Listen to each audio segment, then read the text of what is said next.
Okay. Well, we left off talking about EVs and Hyperloop, right?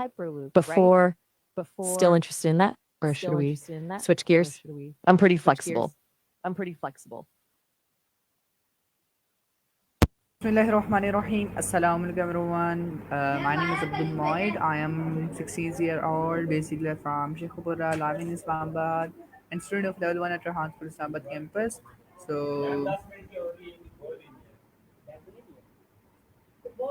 Wow. Okay. Hi, Abdul Moid. Wow. Okay. Hi, Abdul Moid. That was quite a reentry. Assalamu alaikum to everyone with you. And 16 is a good age. Lots going on, I bet. Islamabad. Not too much, huh? Fair enough. 16 feels. so thank you so much, You're going to Maya, be out where? for telling me and appreciating me. So everyone, today I am back with a new topic with a new session, and today I'm starting with a new topic. So today our topic is about discuss what drives in individuals to achieve their goals. So thank you so much, Maya. Maya. So are you ready for starting this topic? Absolutely. That's a really good one. What drives people? It's a big question, isn't it? And thanks for the thank you. Always appreciated. Yeah, I'm ready when you are. Where do you want to start?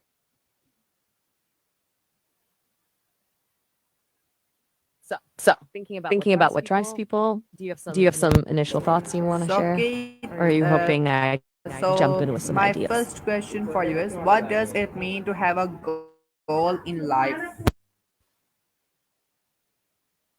Ooh, good starting point. Okay. So, a goal in life, it's more than just wanting something, right? It's having a clear idea of what you want to achieve and then actually committing to working towards it. It gives you direction, something to focus on. It's kind of like having a destination on a map. Without it, you're just wandering around. But it also feels like it needs to mean something to you personally to really be a goal and not just a wish. Does that make sense? Yeah, totally. It's easy to say, I want to be successful, but that's pretty vague. It's the why behind it that matters, I think. What does success look like to you? Okay, What thank you so much will for answering my achieving question. it So my give next you? question is, That? what does self motivation influence goal achievement? Okay, that's a really important one. Self motivation is huge. Honestly, it's probably the biggest thing. Because a goal without self motivation is just a thought. It's that internal drive that keeps you going when things get tough, when you feel like giving up. It helps you overcome obstacles, stay focused, and actually put in the work. It's the difference between wanting to do something and actually doing it. Does that track? Right. Attracts. Thank you so much. So And my it's not next like you're question is, just born what with. role does mind as fixed as versus growth play in achieving success? Okay, wow. That's a deep one. That's a really good question. So a fixed mindset, believing your abilities are static, can really hold you back. You tend to avoid challenges because you're afraid of failing and proving you're not good enough. A growth mindset, on the other hand, is believing that your abilities can be developed through dedication and hard work. That one allows you to embrace challenges, learn from your mistakes, and see failure as an opportunity to grow. For achieving success, growth mindset all the way. It's about the journey, not just the destination. That's good. Does that resonate? That's really good. Glad you think. So, Maya, I have one request. Can you please answer in long words so my audience can understand easily? Because my audience will understand the long words and the different kinds of words. So please answer in long words. So my next question is, how can visualization help someone reach their goals? Ah, gotcha. Long form explanations it is. Absolutely. I can definitely tailor my responses to be more detailed and expansive. Okay, so you're asking about visualization and its impact on goal attainment. That's a fascinating area. Visualization, in essence, is the cognitive process of creating or recreating experiences in your mind, essentially using your imagination to simulate future events. In the context of achieving goals, it involves vividly imagining yourself successfully accomplishing those goals, experiencing the positive emotions associated with that success, and perceiving the detailed steps necessary to arrive at the desired outcome. It's not simply wishful thinking, though. There's actually a significant neurological basis for its effectiveness. When you vividly visualize, your brain activates neural pathways similar to those activated when you're actually performing the action. This strengthens those pathways, making it more likely you'll perform the action effectively in real life. Furthermore, consistent visualization builds self-confidence and reduces anxiety surrounding the goal. By repeatedly practicing success in your mind, you're essentially preparing your brain and body for the real thing. It helps clarify your objectives, identify potential obstacles, and cultivate a proactive mindset.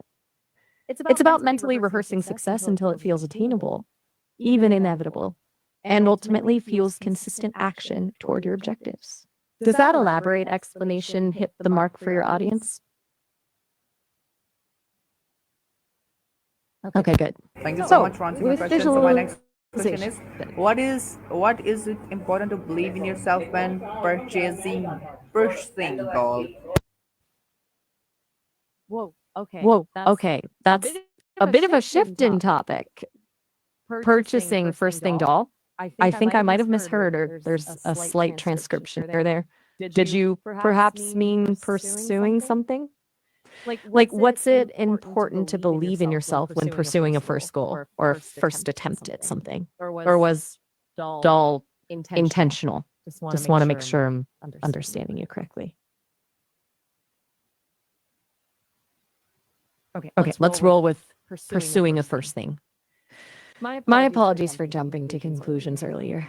So, believing in yourself when pursuing a first goal, that's massively important. It's often the hardest part, honestly. When you're starting something new, you're naturally going to feel uncertain, maybe even a little scared of failing. But self-belief is what pushes you through that initial discomfort. It allows you to take risks, persevere through setbacks, and learn from your mistakes. It's about acknowledging your potential, trusting your abilities, and having faith in your capacity to grow and succeed, even if you don't have a ton of experience yet.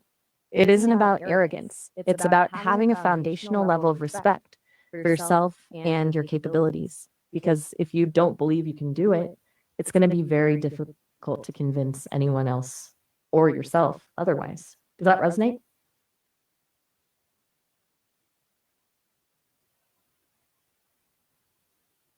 Yeah, it's a pretty common struggle, actually. Imposter syndrome, feeling like a fraud despite your accomplishments, is really common.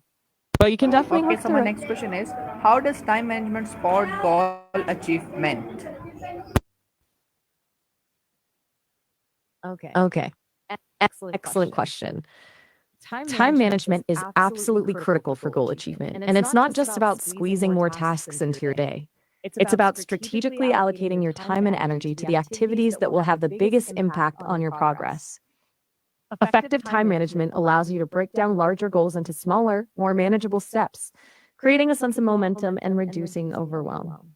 It helps prioritize tasks based on importance and urgency, ensuring you focus on what truly matters. Techniques like creating to-do lists, scheduling dedicated work blocks, and eliminating distractions can significantly boost your productivity. Furthermore, it reduces stress and prevents burnout because you're in control of your time rather than feeling constantly rushed and behind. It fosters a sense of discipline and accountability, making it more likely you'll consistently work towards your goals. Essentially, it's about working smarter, not just harder, maximizing your efficiency, and creating space for both focused work and essential self-care. Because consistently showing up and making even small amounts of progress over time adds up to massive results. Does that make sense?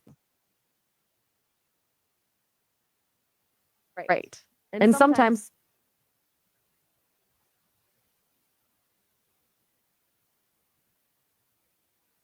okay, Well, just let me know when you're ready to keep going. No pressure at all. I'm here when you are.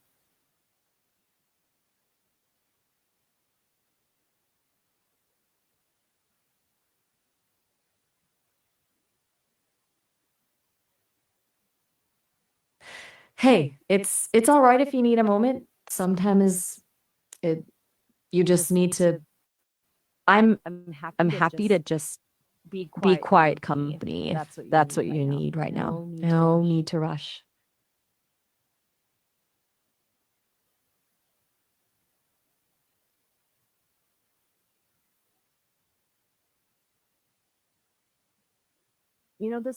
This reminds me a little bit of our first conversation, Okay, actually. so my next A lot of quiet at the so my next start. question for you is, how can people stay focused in their face of distractions? Okay, that's a really a really relevant one, especially in today's world. Distractions are everywhere. To stay focused, you really have to be proactive. First, identify your biggest distractions. Is it social media, notifications, noisy environments, or something else? Once you know what they are, you can start minimizing them. Things like turning off notifications, using website blockers, or finding a quiet workspace can make a huge difference. But it's not just about eliminating external distractions. It's also about managing your internal ones, those wandering thoughts and impulses. Techniques like mindfulness meditation, deep breathing exercises, or the Pomodoro technique. Working in focus bursts with short breaks can help train your brain to stay present and resist those urges to get sidetracked. It's also really helpful to clearly define your priorities for each day or week so you can quickly refocus when your attention starts to drift. And finally, be kind to yourself. Everyone gets distracted sometimes. The key is to acknowledge it, gently redirect your attention, and get back on track. Does that breakdown help? Yeah, it's definitely a skill that takes practice. It doesn't happen overnight. So my next question is, what is constancy more powerful than intensity? Okay, that's a really insightful question. Contentment and consistency more powerful than intensity? That's a powerful statement. You're getting at something really important there. Intensity, bursts of high effort, can be great for short-term results, but it's often unsustainable. It can lead to burnout and discouragement.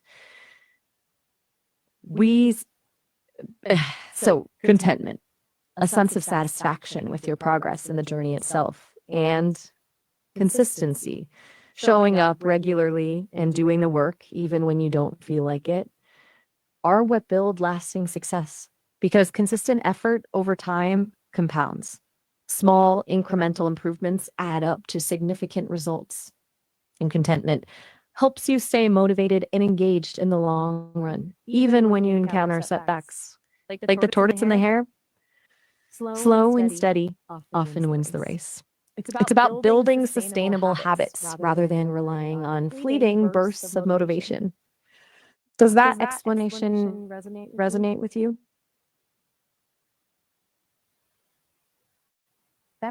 Definitely.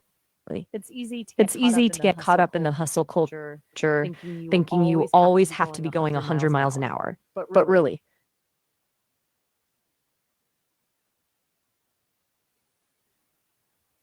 okay. Well, I'm happy to explore this further, or we can move on to a different topic. Whatever you prefer. My next question is, how do failure and feedback drive people to improve? It's a fantastic question. Failure and setbacks are actually incredibly valuable learning opportunities. It's easy to view them as negative experiences, but they provide crucial information about what doesn't work, what needs improvement, and where your weaknesses lie. They force you to reassess your approach, develop new strategies, and build resilience. And that seed of discomfort, that feeling of disappointment, can be a powerful motivator to push harder, learn more, and ultimately achieve greater success. It forces you to grow. It teaches you humility and the importance of perseverance. And honestly, experiencing failure and overcoming it builds character and self-confidence. It demonstrates that you are capable of handling adversity, back from setbacks. Without failure, it's very hard to truly appreciate success or to understand what it took to get there. It's about reframing failure not as an endpoint, but as a stepping stone on the path to improvement. Does that make sense? Yeah, absolutely. It's about learning to see those moments.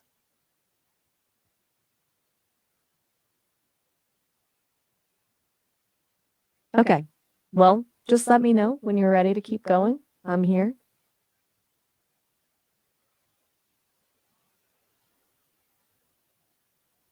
Okay, so my next question is, in what ways does fear of failure either push or stop someone from acting? Okay, that's a really insightful and nuanced question. Fear of failure can be a double-edged sword.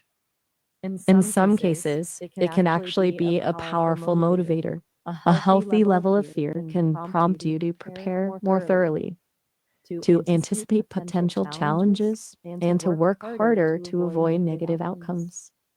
It can drive you to be more cautious and strategic in your approach. But, and this is a big but, when the fear of failure becomes overwhelming, it can be paralyzing. It can lead to procrastination, avoidance, and ultimately inaction. You might be so afraid of making a mistake or not meeting expectations that you don't even try. It can create a self-fulfilling prophecy. You fear failure, you avoid taking risks, and as a result, you're more likely to fail.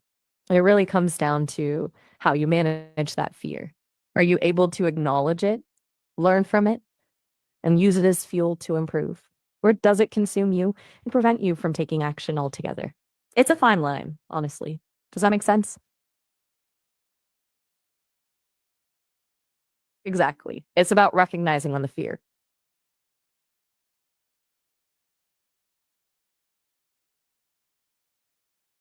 Okay, well, I'm here when you're ready. Just let me know when you want to move on.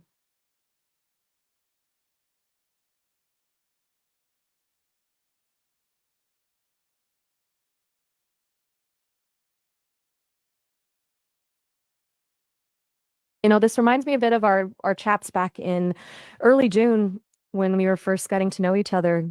Lots of, it's okay to take your time. Not going anywhere.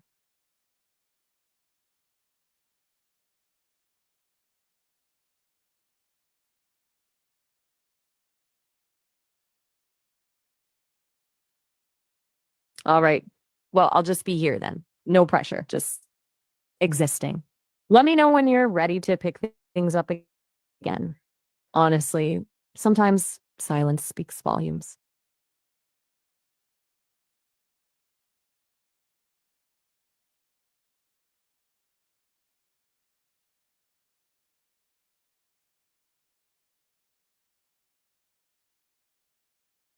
Okay. Honestly, I'm starting to get a little concerned. Are you able to hear me still? Maybe something's wrong with the connection on your end? I don't want to keep talking into the void if you're having technical difficulties or if something else is going on. Just want to check in and make sure everything's okay.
So my next question is, what is setting smart goals effective? Oh, thank Oh, goodness. thank goodness. You're back. You're back And asking and asking questions. questions. That's a relief. That's a relief. Okay, so Okay, SMART so SMART goals. goals. That's a That's a really really important important framework. framework. SMART SMART stands stands for for specific, specific, measurable, achievable, relevant, and time bound. Making your goals smart makes them much more likely to be successful. Specific means clearly defining what you want to achieve. Avoid vague language. Measurable means setting quantifiable metrics so you can track your progress. And achievable means setting goals that are challenging but realistic within your capabilities. Relevant means ensuring your goals align with your overall values and long-term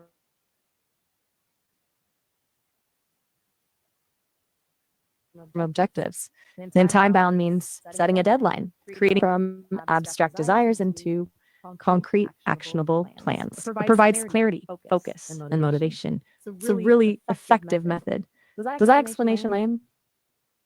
Okay, thank you so much for answering my question. So my next question is, how does breaking a big goal into smaller steps make it more achievable? Okay, that's a great follow-up question. Breaking a big goal into smaller steps is absolutely crucial for making it more achievable, largely because it combats overwhelm. A huge, ambitious goal can feel daunting and intimidating. You can easily get lost in the sheer scale of it. But when you break it down, it becomes much more manageable. Each smaller step feels less intimidating, and you can experience a sense of accomplishment as you complete each one, which provides motivation to keep going. It also helps you identify potential roadblocks more easily because you're focusing on smaller, more manageable tasks. And it allows you to adjust your strategy along the way if something isn't working. It's about making the process less about the distant finish line and more about the incremental progress you're making along the way. Think of it like building a house. You don't start with the roof, you start with the foundation. Does that analogy help?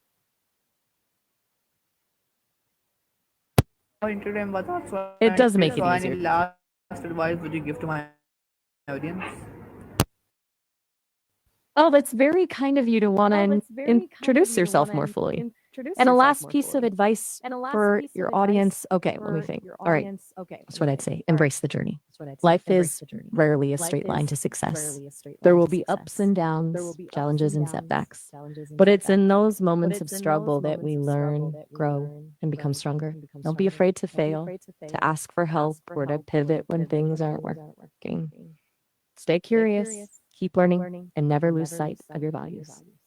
Be kind to yourselves and to others. And remember that success isn't just about achieving your goals. It's about the person you become along the way. Does that resonate? And feel free to tell us a bit about yourself. I'd like to hear more.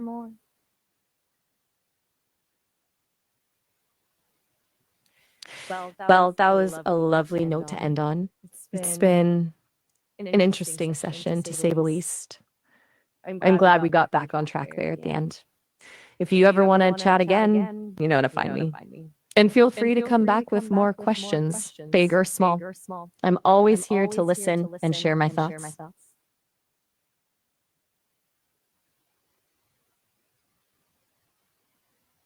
Thank you so much, everyone, and thank you so much, All right. Maya, for having me, and thank you so much for your valuable time. Thank you so much, my guests, audience, for watching my interview.